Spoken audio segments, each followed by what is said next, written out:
Hello नमस्कार, मी पायल. आपलं नवीन अशा व्हिडिओमध्ये तुमचं मनापासून स्वागत आहे. कशा आहात तुम्ही? मस्त असाल, मजेत असाल अशी आशा करते. आता आजचा दिवस म्हणजे श्रावणी पौर्णिमा. श्रावणी पौर्णिमा म्हटलं की आपण देवांना ते स्वच्छ करतो, पण आता माझ्याकडे आहे ना ह्या उतरंडी आहेत, तर त्यांनाही मला स्वच्छ करायचं होतं. आता मी देवांना तर मी अगोदरच तुम्हाला दाखवलं होतं की कशाने स्वच्छ करते, पण त्यानेच मी आहे ना भांडे हे स्वच्छ करून बघायचं आज माझं चाललं होतं. त्यासाठी मी आहे ना 2 चमचे गव्हाचं पीठ घेतलंय, मीठ घेतलंय आणि त्याच्यामध्ये हळद टाकली थोडीशी आणि लिंबू पिळले. आता आपल्या म्हणजे नाही का क्वांटिटी आपल्याला आहे ना जेवढी पाहिजे तेवढी आपण बनवू शकतो आणि त्याने असे दिवे घासू शकतो. आता अष्टलक्ष्मी दिवा पौर्णिमेला शुक्रवारी हे महत्त्व असतं, म्हणून मी आहे ना तोही घासून घेणार आहे आणि तोही लावणार आहे. पण आहे ना याच्याने ना इतकं छान निघाले, मला असं वाटलं नाही की मी पितांबरी कुठं वापरली नाही आहे आणि छानही निघलेत आणि डागही सगळे निघले की आपल्याला बरं वाटतं की आपल्याला काही पितांबरीचा सवय असं नाही आहे. अशाही याच्याने घासली तरी आहे ना पितळेची भांडी खूप छान दिसतात. आणि मला अजून एक अनुभव आला की पितांबरीने घासल्यानंतर पांढरट दिसतात, पण याने घासल्यानंतर जे पितळेच्या भांड्यांना मूळ कलर असतो, जे आपण नवीन आणतो तेव्हा असतो ना, तसा कलर याच्यामुळं दिसतो, कारण त्याच्यामध्ये आपण हळद टाकली असते आणि खरंच खूप छान असे क्लीनही निघाले. आणि आहे ना जिथं जास्त डाग आहेत ना तिथं थोड्या वेळ आपल्याला ठेवावंच लागतं, लगेच काही निघत नाही. आता आपण पितांबरी असेल तरी पण घासतोच ना, मग तेव्हाच निघतं. तर तसंच यालाही करावं लागतं. तर पितांबरीमध्ये तर केमिकल असतात, पण याच्यात तसं केमिकलही नसतं, त्यामुळं घरच्या साहित्यामध्ये ना आपले असे भांडे हे क्लीन होतात. आणि आता सणासुदीचे दिवस चालू आहेत, आता गौरी येतील, गणपती येतील, त्यामुळं त्याची आहे ना सगळं हे करायचं म्हणलं, भांडे घासायचे म्हणलं की आपल्याला भरपूर पितांबरी लागते. तर आपल्या घरच्या साहित्यात हे आपण असं छान आपली घरातले सगळे पितळाचे भांडे घासू शकतो.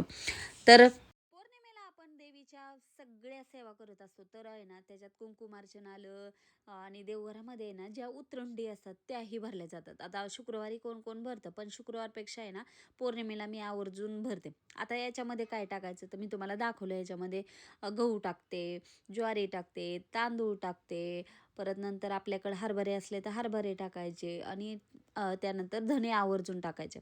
आता बघा सगळ्यांच्या वेगवेगळ्या भरण्याच्या पद्धती असतात, पण उतरंड आहे ना धान्याने भरावी म्हणतात.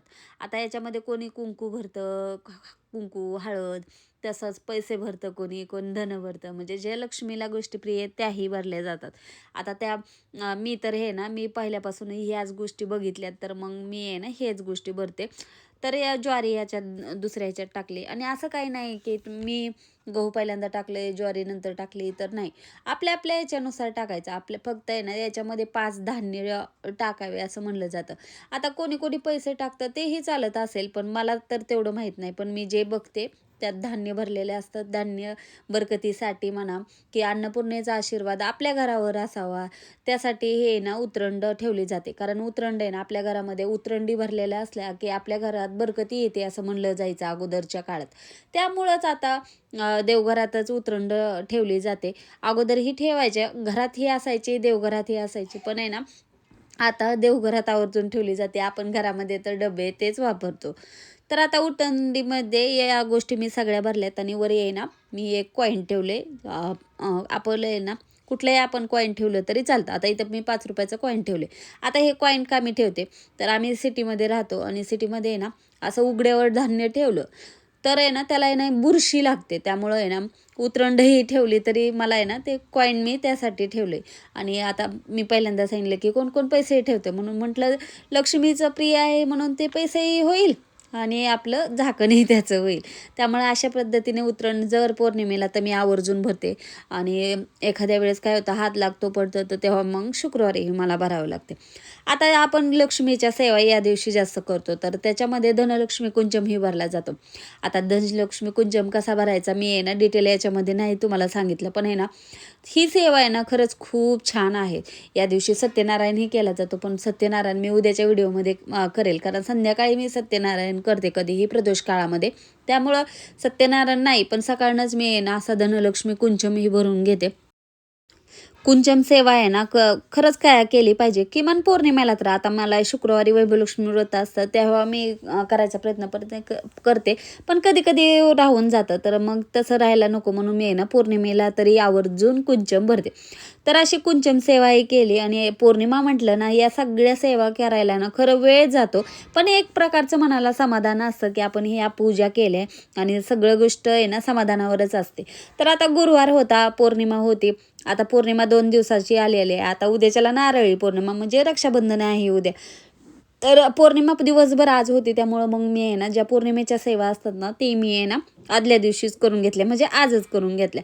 तर दरवाजाला हळदीचं लेपन छान केलं की दरवाजा एकदम छान दिसतो.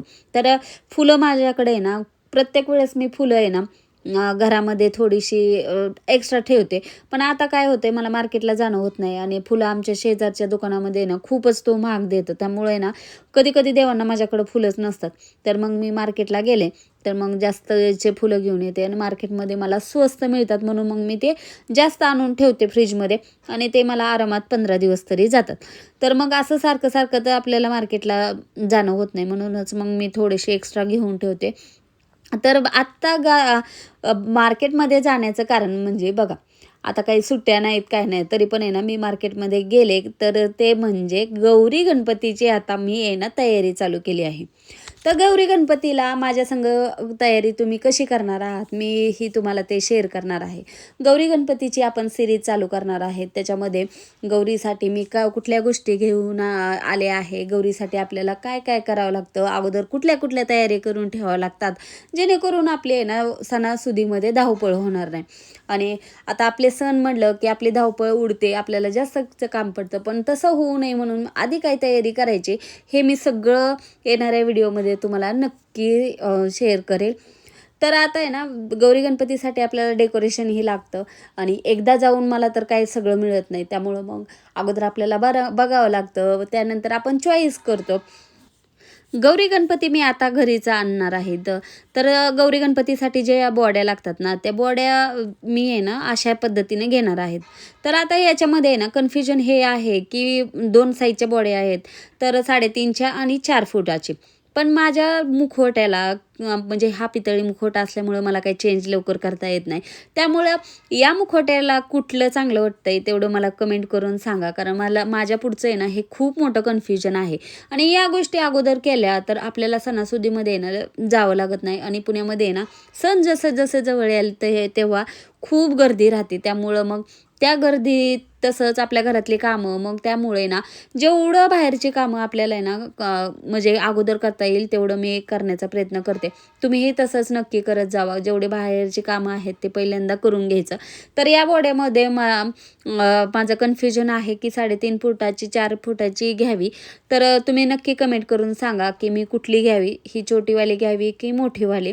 तर ते दोन्हीही करून बघितलं मी, पण अजून ते बुक काय अजून मी केलं नाही, कारण आहे ना मला माझ्या डोक्यातील आधी कन्फ्युजन मला दूर करायचं आहे त्यामुळं. तर तुम्ही नक्की कमेंट करून सांगा. व्हिडिओ आवडला असेल तर प्लीज लाईक करा, शेअर करा, सबस्क्राईब करा. भेटूया अजून छान